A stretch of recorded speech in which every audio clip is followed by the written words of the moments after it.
Hay algo que siempre se dice, la geografía marca la historia. Y bueno, en pocos sitios es esto tan evidente como en la península ibérica.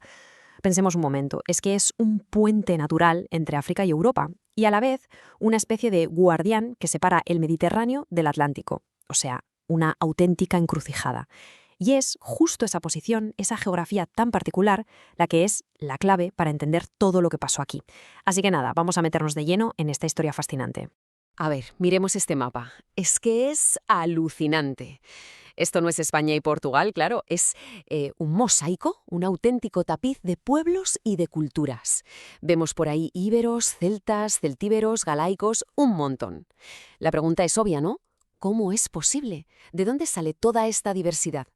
Para encontrar la respuesta tenemos que hacer un viaje larguísimo, pero larguísimo, hacia atrás en el tiempo. Y con esto nos vamos al principio de todo. Nuestra historia arranca en la etapa más larga, pero de lejos de toda la humanidad, el Paleolítico. Hablamos de más de 1 millón de años, ¿eh? Es una cantidad de tiempo que casi no podemos ni imaginar. Una época en la que, al final, lo único que importaba era una cosa: sobrevivir. Y es que la península no fue el hogar de una sola especie humana. ¿Qué va? Fueron varias. Para empezar tenemos al Homo antecesor, que fue de los primerísimos europeos que pisaron el continente. Los restos de Atapuerca, bueno, son un tesoro mundial, literalmente.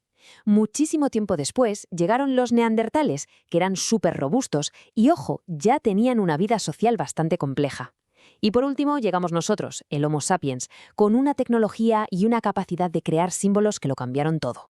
Y esta capacidad nueva se ve perfectamente aquí. Fijaos en las dos imágenes. A la izquierda, el arte increíble de Altamira. Son figuras de animales, muy potentes, solas, con un aire casi mágico. Pero a la derecha, la cosa cambia. Esto es arte levantino. Aquí ya no se trata solo del animal, no. Ahora lo importante es la comunidad, la acción, contar una historia. Vemos a un grupo de personas cazando, colaborando. Podríamos decir que es el primer cómic, la primera narración visual de la historia en la península. Pues bien, después de ese 1 millón de años viviendo de la caza y la recolección, de repente, todo, absolutamente todo, va a dar un vuelco. Un cambio climático a nivel global fuerza a la humanidad a reinventarse por completo. Es el momento en que llega el Neolítico. Y aquí podemos ver la escala del cambio. O sea, es que no es una pequeña mejora, es un cambio de paradigma total. Pensemos en lo que significa de ser nómadas, de moverse constantemente buscando comida, a ser sedentarios, a producirla. Esto no solo cambió lo que comían, es que sentó las bases de todo, de las aldeos, de que la gente se especializara en un trabajo, del concepto de propiedad. Pasar de esa economía que llamamos depredadora a una productora es, sin lugar a dudas, uno de los momentos clave de toda la historia de la humanidad. Claro, y con la agricultura pues llegaron un montón de tecnologías nuevas. La piedra, por ejemplo, ya no solo se talla, ahora se pule, y eso permite crear herramientas mucho más efectivas. Aparece la cerámica, fundamental, para poder guardar el grano que sobraba. Y lógicamente surgen las primeras aldeas permanentes. Y con ellas algo impresionante, esos monumentos funerarios megalíticos como los dólmenes, construidos con piedras gigantescas para enterrar y honrar a sus muertos. ¿Y si la agricultura lo cambió todo? El dominio de los metales, bueno, fue como pisar el acelerador de la historia. El que controlaba las minas controlaba la riqueza. Y claro, esto trajo, pues, desigualdad y, por supuesto, muchos conflictos. La península estaba entrando en una era completamente nueva, mucho más compleja y con muchísimo más contacto con el exterior. Y es en el sur donde surge el primer, digamos, estado del que tenemos constancia, el legendario reino de Tartesos. Estaba centrado en lo que hoy es Andalucía occidental, y su riqueza era brutal, sobre todo por la minería. ¿Y qué pasa cuando hay riqueza? Pues que atrajo a comerciantes de todo el Mediterráneo. Así, Tartesos se convirtió en el primer gran puente, el primer punto de conexión entre la península y las grandes civilizaciones de Oriente. Y, por supuesto, esos comerciantes no es que tardaran mucho en llegar. Primero vinieron los fenicios, que eran unos navegantes increíbles desde el actual Líbano, y fundaron Gadir, la actual Cádiz, nada menos. Después llegaron los griegos, que se instalaron más por el norte de la costa, y finalmente los cartagineses. Ojo, al principio no venían a conquistar, ¿eh? Su objetivo era comerciar, y con ellos trajeron cosas que lo cambiaron todo, como el hierro, la escritura o el vino. Vale, mientras todos estos pueblos colonizadores se iban asentando en la costa, ¿qué pasaba en el interior? Pues que estaba poblado por dos grandes grupos culturales. Por un lado, los íberos, en la zona sur y este. Estaban mucho más influenciados por el contacto con los que llegaban, hasta tenían su propia escritura y ciudades bien organizadas. Y por otro lado, los celtas, en el norte y el oeste, que eran, digamos, más autosuficientes y se organizaban en clanes familiares. ¿Y qué pasó en el medio, en la zona central? Pues que los dos mundos chocaron y se mezclaron, dando lugar a los famosos y temibles guerreros celtíberos. Y si alguien quiere entender hasta qué punto eran sofisticados los íberos, solo tiene que mirar esta maravilla, la Dama de Elche. Es que la belleza, el nivel de detalle es asombroso. Su peinado, las joyas, todo esto nos está contando una historia. Nos habla de una sociedad que era rica, que tenía jerarquías y que estaba muy abierta a influencias de fuera, probablemente de los griegos. Vamos, que esto no es la obra de un pueblo primitivo, para nada. Es el reflejo de una civilización en pleno apogeo. Pero bueno, toda esta era de reinos pequeños y colonias que venían a comerciar estaba llegando a su fin, porque en el Mediterráneo estaban haciendo una superpotencia y su destino y el de la península estaban a punto de chocar de frente. Estamos hablando, cómo no, de Roma. 200 años, así, tal cual, 200 años. Eso es lo que tardó Roma en conquistar la península ibérica entera.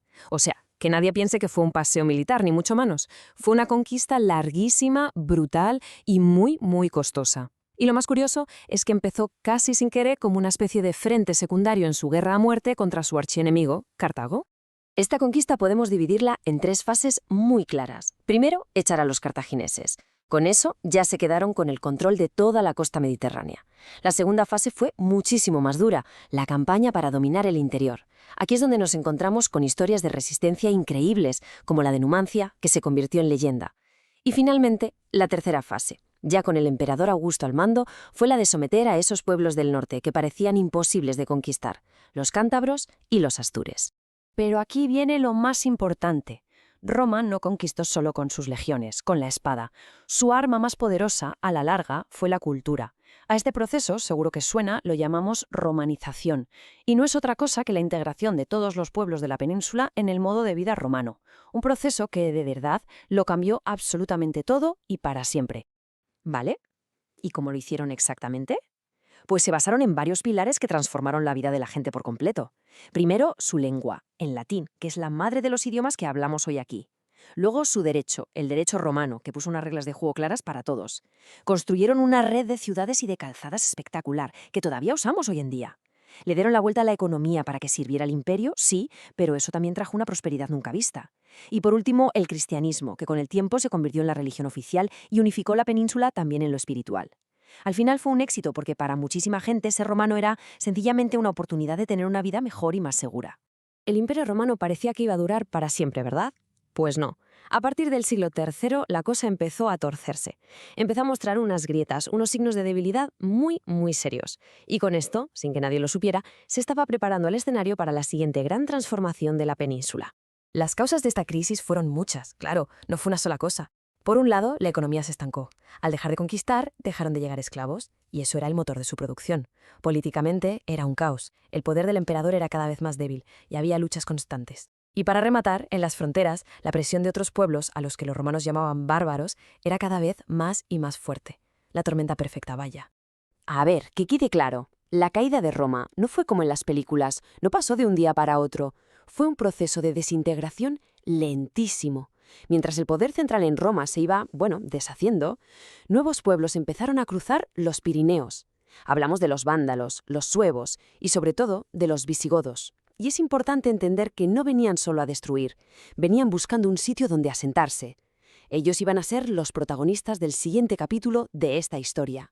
Y todo esto nos lleva a una reflexión final, ¿no? Pensemos en todos los pueblos que hemos mencionado. Iberos, celtas, fenicios, romanos, visigodos. Cada uno de ellos al llegar a la península dejó su marca, su huella, y ninguna capa borró del todo a la anterior. Al final, comprender esta historia tan larga es la única forma de entender por qué el presente es como es. Porque todo lo que vemos hoy es el resultado de miles de años de mezclas, de fusiones, en esta increíble encrucijada del mundo antiguo.